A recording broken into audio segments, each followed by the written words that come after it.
Hello दोस्तों, नमस्कार। SM किसी चैनल में मैं आप सभी लोगों का दिल से बहुत बहुत स्वागत करता हूं। दोस्तों, इस वीडियो में हम लोग बात करने वाले केवल एक ही सेक्टर के बारे में एंड उनसे जुड़े हुए कुछ दिग्गज कंपनियां।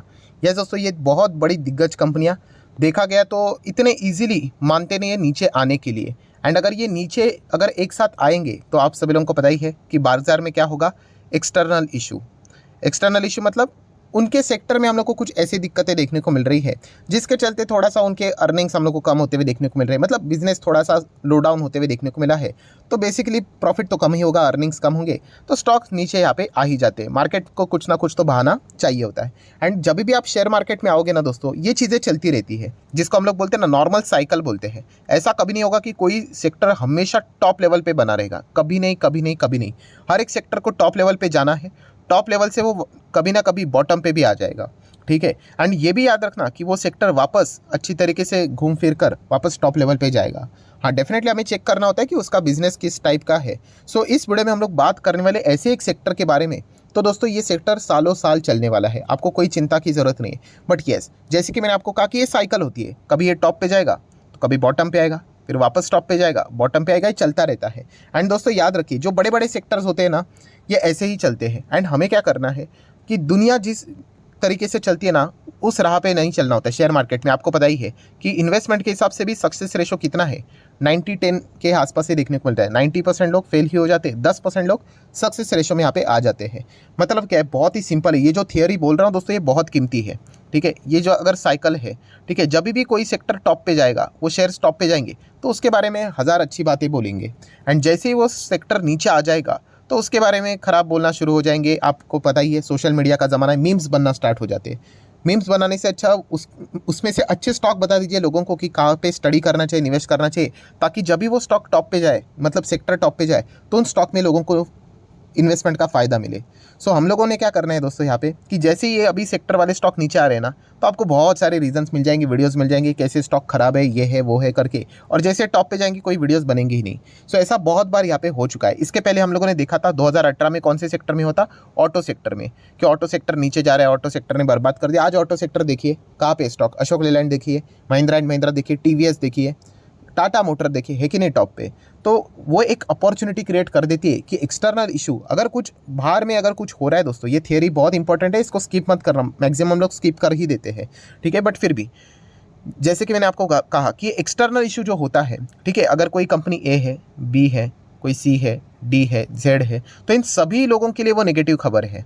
ठीक है, तो ऐसी बात नहीं कि वो अकेला गिर रहा है करके, वो सभी के सभी एक साथ गिर रहे हैं, तो उससे बड़ी खुशी की बात होती नहीं है। जैसे कि आईटी सेक्टर में भी चल रहा है। ठीक है, तो आईटी सेक्टर पे भी आपने देखा होगा बहुत सारे मीम्स बनते रहते हैं। जैसे वो टॉप पे आएगा, बहुत सारे लोग बोलना स्टार्ट करेंगे, अरे आईटी सेक्टर तो बेस्ट है, कभी खत्म नहीं हो सकता, फायदा क्या, आज नीचे तो आज बताना चाहिए। सो ऐसा ही एक बहुत ही ज़्यादा पॉपुलर सेक्टर जो कि बहुत मुश्किल से नीचे आया है, वो है केमिकल सेक्टर। यस दोस्तों, केमिकल सेक्टर के स्टॉक अगर आपने अभी अभी खरीदे होंगे तो डेफिनेटली वो आपको लाल निशान में देखने को मिल रहे होंगे। एंड अगर कोई पुराने शेयर होल्डर होंगे तो उनका प्रॉफिटेबिलिटी घटते हुए देखने को यहाँ पे मिला होगा। सो सबसे पहले तो मैं आपको बताना चाहूँगा, जिनके पास भी केमिकल सेक्टर के शेयर्स है ना, उनको डरने की ज़रूरत नहीं है, क्योंकि ओवरऑल केमिकल सेक्टर में ही हम लोगों को प्रेशर देखने को मिल रहा है। आप जितने भी केमिकल कंपनीज के नंबर उठा के देख लेना, उनके रेवेन्यूज़ में ही हम लोग को गिरावट देखने को मिली है, मतलब आमदनी में। तो प्रॉफिटेबिलिटी तो गिरेगी ही गिरेगी।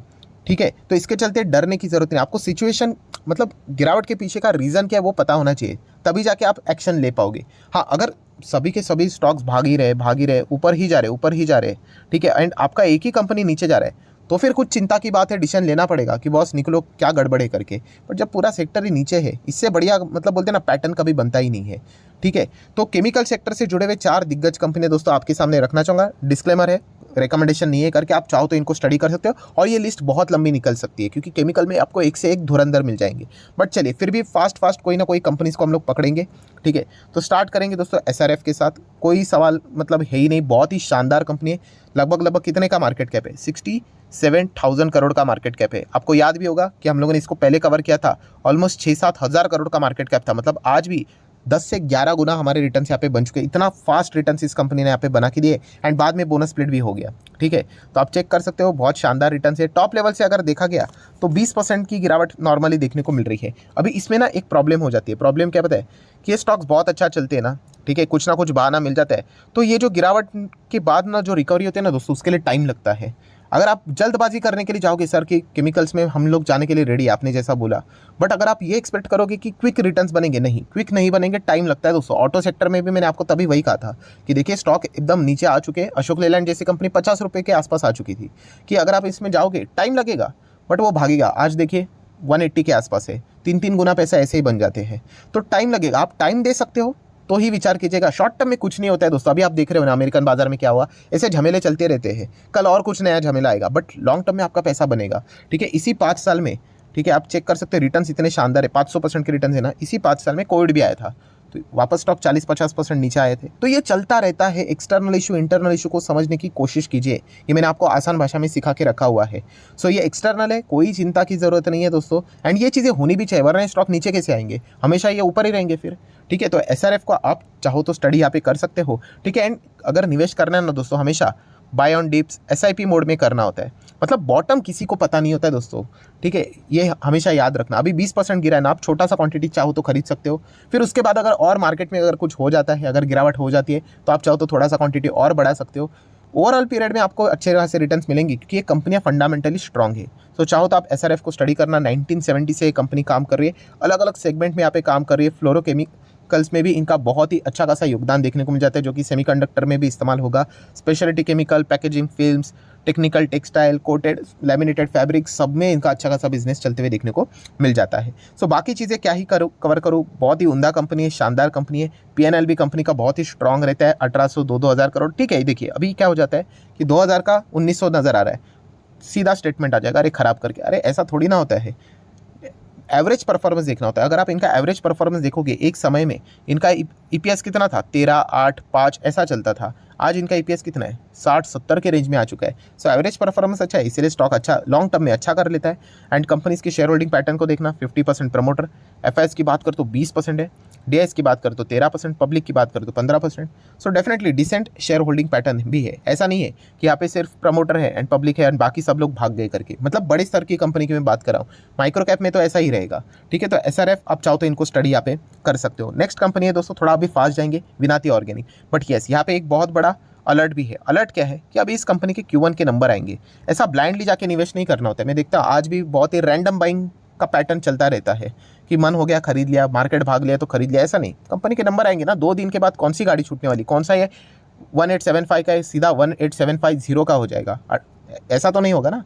आराम से एकदम जिस दिन आप एकदम कूल रहोगे ना मार्केट में, आप इजीली सक्सेस को यहाँ पे अचीव कर पाओगे। वरना आपको वो रिटर्न्स भी मिल जाएंगे ना, थोड़ा बहुत 20-30%, आप फटाक से प्रॉफिट बुक करोगे और बाद में देखेंगे अरे तो 200% बन गए।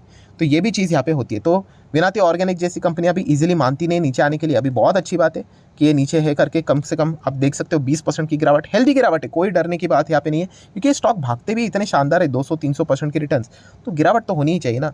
तो आप चाहो तो इसको स्टडी करना, इनके नंबर्स भी आने वाले हैं। प्लस कंपनी के बैलेंस शीट की बात करें तो कंपनी के रिजर्व्स अच्छे होते हैं, लॉन्ग टर्म बोरिंग 0 है, शॉर्ट टर्म बोरिंग भी ना के बराबर है। ठीक है, तो सब कुछ बढ़िया ही नज़र आ जाता है।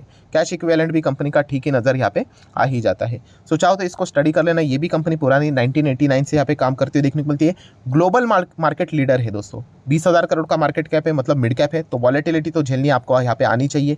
प्लस अगर हम लोग बात करें कंपनी का PNL भी आप देख सकते हो, एक ज़माने में 5, 6, 7, 8 ऐसा EPS था, आज कितना है, 20, 30, 40 के रेंज में है। कुछ समय के बाद आपको यही 60, 70, 80 के आसपास देखने को यहाँ पे मिल जाएगा। शेयर होल्डिंग पैटर्न की बात करें, बहुत बढ़िया, 75% प्रमोटर, 25% ही बचे हुए, उसमें से भी 8, 4, 12 और 13%, मतलब ऑलमोस्ट 50% इंस्टीट्यूशंस लेके गए और बाकी पब्लिक के पास रुका हुआ है। सो आप चाहो तो इस कंपनी को भी स्टडी यहाँ पे कर सकते हो। नेक्स्ट कंपनी है दोस्तों fine organic. Yes, fine organic भी हर किसी को पसंद था, जब ज़बरदस्त तेज़ी आ रही थी तभी भी बताया था कि आज नहीं तो कल आपको ये मौका देगा। मेरा हमेशा सा रूल रहा है कि मार्केट में इतनी अच्छी तेज़ी है ना कभी गिरावट का बहाना मिल ही जाएगा। और जब बहाना मिल जाएगा देख लेना, अभी स्टडी कीजिए, 40% डाउन है, 40-30%। अभी ऐसा नहीं होना चाहिए कि चलो 40% डाउन है तो खरीद ही लेते हैं, ठीक कर ही लेगा, ये वाला चीज़ नहीं होना चाहिए। आप स्टडी कीजिए इन चीज़ों को। आप जब तक पढ़ोगे नहीं, रैंडम बाइंग होती रहेगी। रैंडम बाइंग से गलती से पैसा बना तो लॉन्ग टर्म कब तक टिकेगा वो अलग बात है। बट फाइन ऑर्गेनिक की बात करें तो यस, एकदम ज़बरदस्त कंपनी है। हाँ, इनके खुद के ही स्कोर बोर्ड इतने ज़बरदस्त हो चुके हैं, सेंचुरी लगा दी है, डबल सेंचुरी लगा दी है, ठीक है, 40 बॉल में सेंचुरी लगा दी है। मतलब क्या है कि उनके स्कोर इतने खुद के बड़े रिकॉर्ड्स बन चुके हैं कि इसको बीट करना खुद का ही मतलब चैलेंज इनको यहाँ पे लगने वाला है। सो बैलेंस शीट आप देख सकते हैं, कंपनी की रिजर्व शानदार है, लॉन्ग टर्म बोरिंग भी यहाँ पे जीरो है। एंड अगर हम लोग बात करें तो ये भी जो कंपनी है 14,000 करोड़ का ही मार्केट कैप, मतलब ये छोटे छोटे कंपनीज है दोस्तों। जब इनमें गिरावट होगी ना, तूफान आएगा, जो कि आप अभी देख भी रहे हो। अभी जो ये मार्केट कैप देखते नहीं है वो तो कहेंगे अरे बाप रे मैं तो फंस गया, स्कैम है, ये है वो। अरे छोटी कंपनी है, मिड कैप साइज की कंपनी है, 40% कुछ भी नहीं। जबकि ये स्टॉक इतना भागा है तो इतना तो गिरेगा ही। आप देख लो कहाँ से कहाँ भागा है। 800% की रिटर्न्स है, एकदम कोई मेजर गिरावट नहीं हुई थी वैसे देखी गई तो इतनी तो गिरावट हो गई 40-50% जब होगी तब। सो यही गिरावट देखने को यहाँ पे मिली है। सो अगर हम लोग शेयर होल्डिंग पैटर्न को भी अगर चेक करने जाए यहाँ पे जाए तो वहाँ पे भी आप देख सकते हैं 75% प्रमोटर। तो ऐसे बर्बादी का टैग लगाया तो प्रमोटर ने क्या करना चाहिए, तो इनका तो कहानी ही खत्म हो गया करके। ठीक है, एफआईएस की बात करें तो 3%, डीआईएस 12%, पब्लिक 8%। सो जरूर आप चाहो तो फाइन ऑर्गेनिक को भी जरूर यहाँ पे स्टडी कर सकते हैं। आखिरी स्टॉक तो बहुत बार बता चुका हूँ, दीपक नाइट्राइट मस्त से यहाँ पे टॉप लेवल से अगर आप कैलकुलेट करोगे तो आप देख सकते हैं कितना है, 40-45%। थोड़ा थोड़ा अभी नीचे से रिकवर हो चुका है। ठीक है, होए ना होए लॉन्ग टर्म में तो इनकी कहानियाँ अच्छी ही रहेगी। सो जरूर आप चाहो तो इनको स्टडी कर सकते हो। बहुत सारे सरकार के साथ डील हो चुके हैं। ये भी पीडीएफ है, पीडीएफ मतलब प्योर डेट फ्री, 1 रुपये का भी कर्जा नहीं इस कंपनी की ओर। एंड रिजर्व्स भी कंपनी के 1000 करोड़ के हुआ करते थे, जो कि अभी 1500 करोड़ को भी क्रॉस कर चुके हैं। सो 1970 से ये भी कंपनी काम करती है, मिड कैप ही है, 30-30 हज़ार करोड़ का मार्केट कैप इनका देखने को मिल जाता है। एंड अगर यहाँ पे भी आप चेक करोगे शेयर होल्डिंग पैटर्न तो 50% के आसपास प्रमोटर की होल्डिंग है, 8% एफआईएस है, 15% डीआईएस है, पब्लिक 27% है। सो ये बाकी शेयर होल्डिंग पैटर्न बताने का भी मकसद ये है कि मतलब बोलते हैं ना कि नीचे आना मतलब ऐसा नहीं कि मतलब बोलते हैं ना कि जान चली गई करके, ऐसा नहीं। शेयर मार्केट है ऊपर नीचे ऐसा चलता रहेगा, सिर्फ चेक करने की रीज़न क्या है गिरावट का। सो थोड़ा सा ग्लोबल मार्केट में थोड़ी सी डिमांड वीक नज़र यहाँ पे आ रही है, तो इसी चीज़ के चलते थोड़ा बहुत हम लोग को दिक्कतें देखने को यहाँ पे मिल रही है। सो एक्सटर्नल इशू है, एक्सटर्नल इशू का फायदा यहाँ पे चाहो तो उठा यहाँ पे सकते हो। कब तक रिकवरी होगी वो एग्जैक्टली ऐसा किसी को पता नहीं होता है दोस्तों। हमें सिर्फ एक ही चीज़ करनी है, काबिलियत वाले स्टॉक्स को पिक करके रखना होता है, दैट्स इट। जब मौका आएगा ना पूरा सेक्टर भाग लेगा। तो आईटी सेक्टर के बाद अभी केमिकल सेक्टर में भी ये चीज़ें देखने को मिल रही है। ठीक है, फार्मा में भी वही चीज़ें देखने को मिल रही है। तो आप चाहो तो इन कंपनीज को स्टडी कर सकते हो। सो आशा करता हूं दोस्तों वीडियो हेल्पफुल लगा होगा, तो जरूर लाइक एंड शेयर कर देना। एंड डीमैट अकाउंट अगर आपने अभी तक ओपन नहीं किया है तो लिंक नीचे डिस्क्रिप्शन में 25 वीडियो की लिस्ट भी आपको बिल्कुल फ्री ऑफ कॉस्ट मिल जाएगी। आपका नाम, कौन सा अकाउंट आपने लिंक के थ्रू ओपन किया, प्रॉपर्ली कमेंट सेक्शन में मेंशन कर देना। तो हफ्ते भर के अंदर अंदर सारे लेक्चर्स मेरे साइड से फ्री ऑफ कॉस्ट प्रोवाइड कर दिए जाएंगे ताकि आप शेयर बाजार को आसान भाषा से सीख सको। So that's it, thank you very much दोस्तों, we will be meeting our next video. तब तक के लिए बाय बाय।